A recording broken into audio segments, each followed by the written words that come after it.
So, hi class. Let's go back to design. Let's continue the design tab. So, in the design tab, okay, you can also format the background.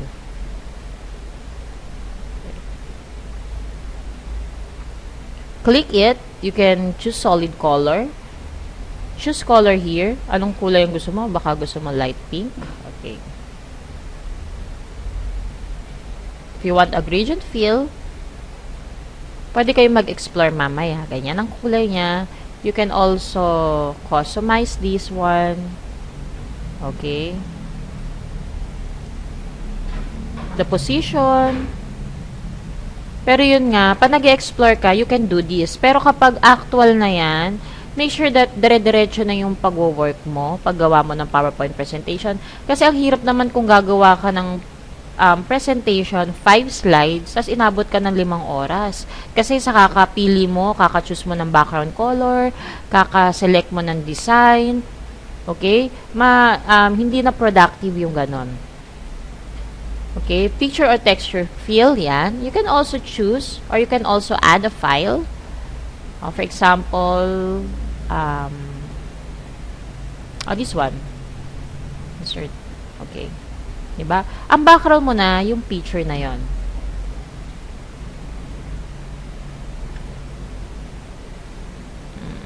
There's also a pattern fill. Yan. O, diba ang cute? Additional information, PowerPoint presentation is not only for multimedia presentation. Okay? You can also use PowerPoint to make a video, to make a movie. Okay? You can also use PowerPoint presentation, MS PowerPoint, in creating pictures, in designing pictures. Mamaya papakita ko sa inyo. Do you want to apply to all? Or do you want to reset background? Let's apply to all. Okay. So, when you choose apply to all, automatically 1, 2, and 3, lahat yan. Okay. Or, ayaw mo, hide background. Okay. Gusto mo, puti lang. Okay. Hindi ko siya in-apply to all. Kasi gusto ko yung 1 and 2, nandun pa rin yung background niya. Okay. Here, let's go back to the design. Marami pa siya. Marami pa siyang mga features. Ayan. May color theme pa siya. Do you want to customize your color? For the font, okay, ayan. Yeah, para hindi mabilis yan. Tignan niyo to, nagbabago. Ito, nagbabago yung ating text. Corbel, Caban. PowerPoint users, meron na silang favorite theme, font theme, design, color, kaya dire-diretso na lang pag gumagawa sila.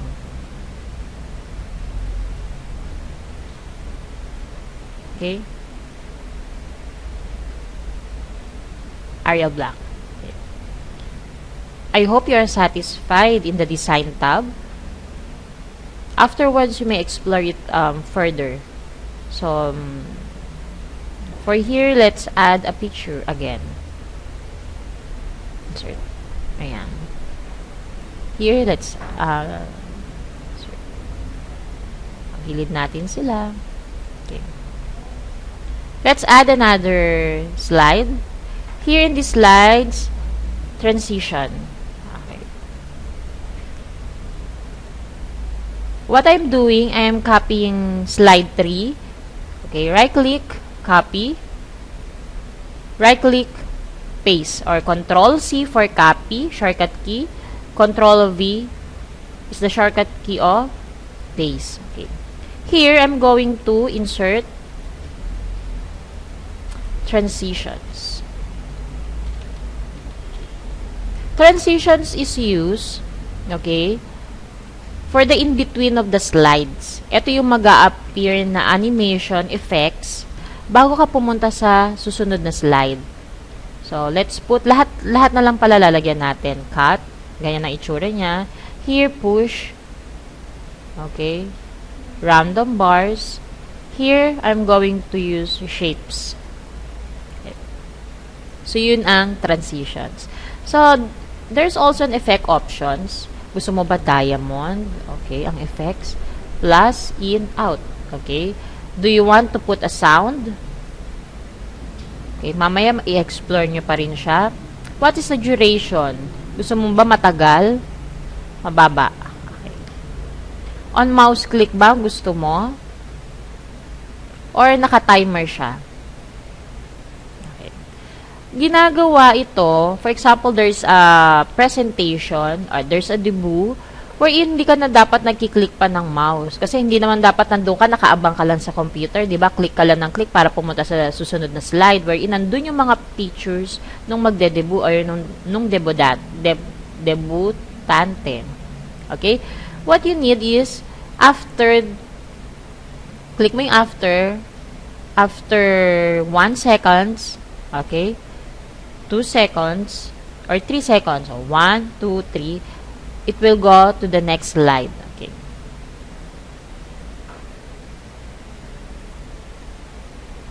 Do you want to apply it to all? Okay, apply to all tayo. Okay. Let's go to animation. Okay. Itong animations,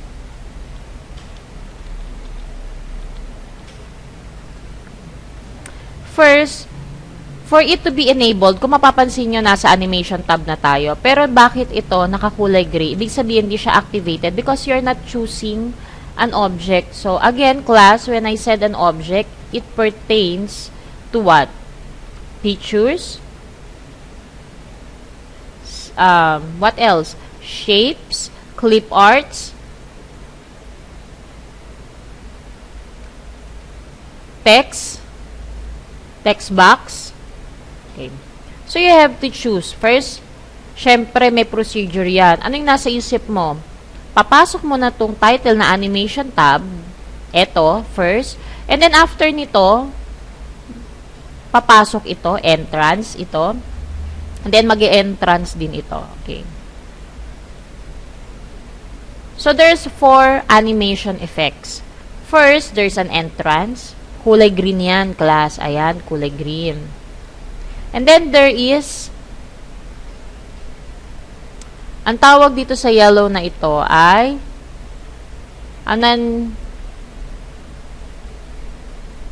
emphasis. Okay? Pag dilaw yan, emphasis. Please write it in your notebook. Emphasis yan. The red one is movement. Motion path. We call it motion path. And the one is exit. Okay. Let's add an animation. First, entrance muna. Ibig sabihin, pag nag-appear itong slide na to, blanco muna. Okay. Blanco muna siya, tapos mag-e-entrance animation tab. Next, this one, lie in. Next, this one, shape. Okay. This one, shape. Okay. Let's use the emphasis. First, you have to highlight or select the object. Pulse. Yan. Okay. This one again.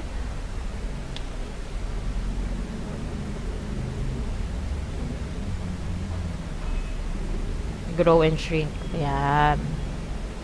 This one. Let's add an emphasis. Spin.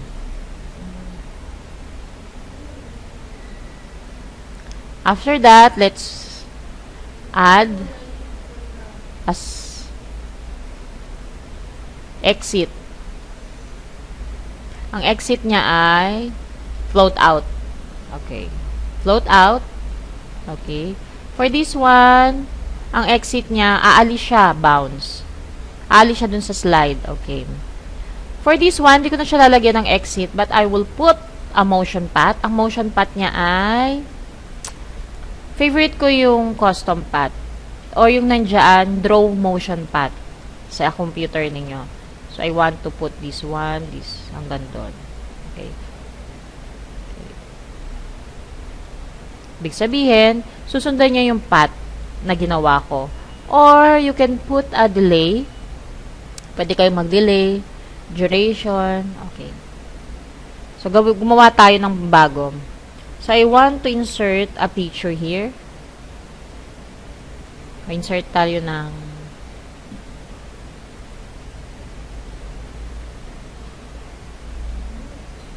shapes na lang.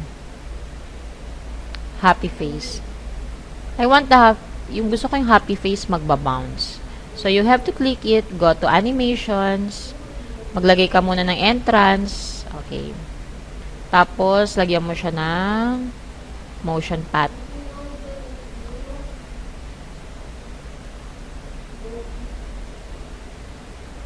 One, two, three. Okay. After that, let's add another slide. Okay. For this one, slideshow.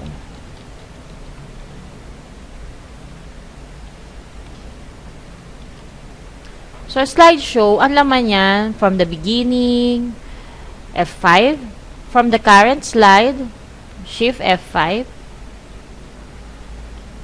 okay, present online, custom shows, setup slideshow, hide slide, rehearse timing, records, etc. Okay, yun ang laman yan. So, let's start. All of this has a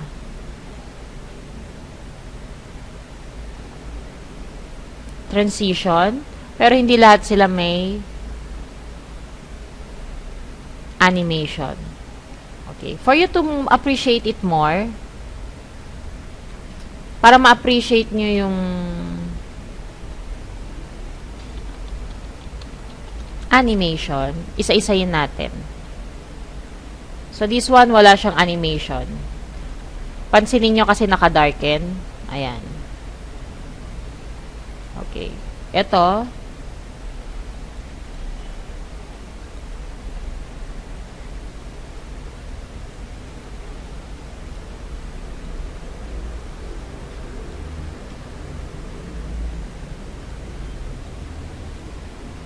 Let's put entrance animation.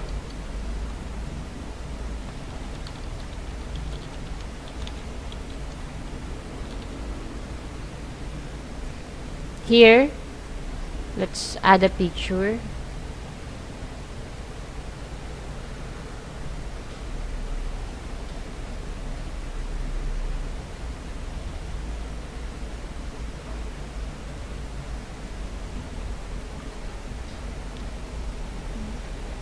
Ang gagawin niya lang, mag-e-entrance lang siya. So, go to animations, float in. Yun ang entrance. Kasi kung wala siyang entrance, kung wala siyang animation, ganito lang itsura niyan.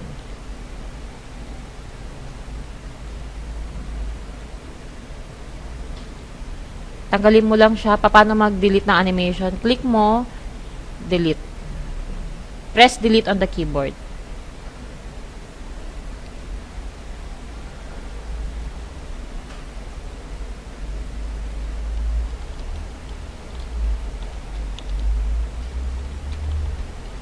Okay, emphasis. Let's add another picture.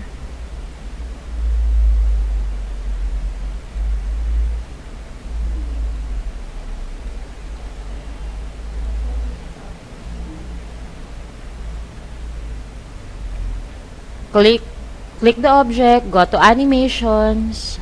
For the emphasis, teeter. Okay. Kung mapapansin niyo, pag emphasis lang nilagay mo, hindi mo siya nalagyan ng entrance, automatically, andyan na yung picture mamaya, pag nag-slideshow ka na, tapos, saka siya maglalagay ng emphasis, wherein magtiteeter siya. Another one. This is animation. Exit. For exit,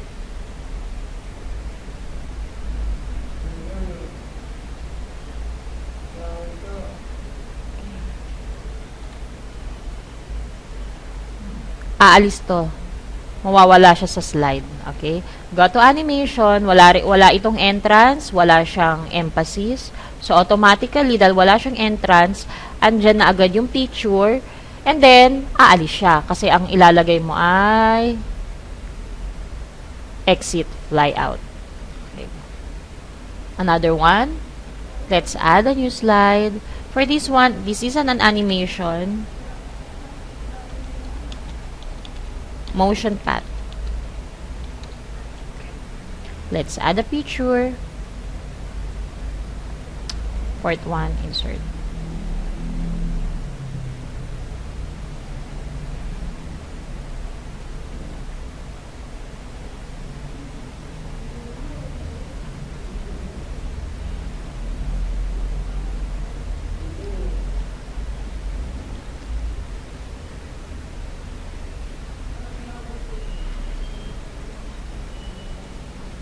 Okay. For the motion path, click the picture.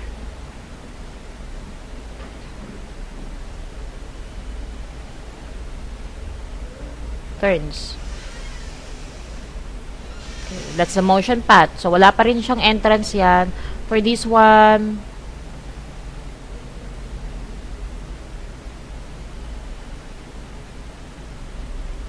loops. Ayan yung motion path niya, oh. Nag-loop siya. Okay. So, mag-slideshow na tayo. Press F5. Okay. Napansin nyo, may transition siya. Okay. May insert tab. Nag-insert tayo, may transition pa rin for the design tab. Okay. This is the animation tab. Ayan. That's the motion path kasi gumalaw siya. So, eto, pag walang animation. Okay. This may entrance. Pumasok siya. This was is an emphasis. Andun na siya agad. Nag-teeter siya. This an exit. Nandun na rin siya agad. Tas nawala. Okay. This the motion path. Hindi ka naglagay ng entrance kaya automatically andun na agad yung mga pictures. Motion path. Okay. That's the end of the slideshow. And that's the end of our topic, Introduction to PowerPoint Presentation. You may explore your computers and try to navigate, and then afterwards I will give you an activity. Okay, thank you, class.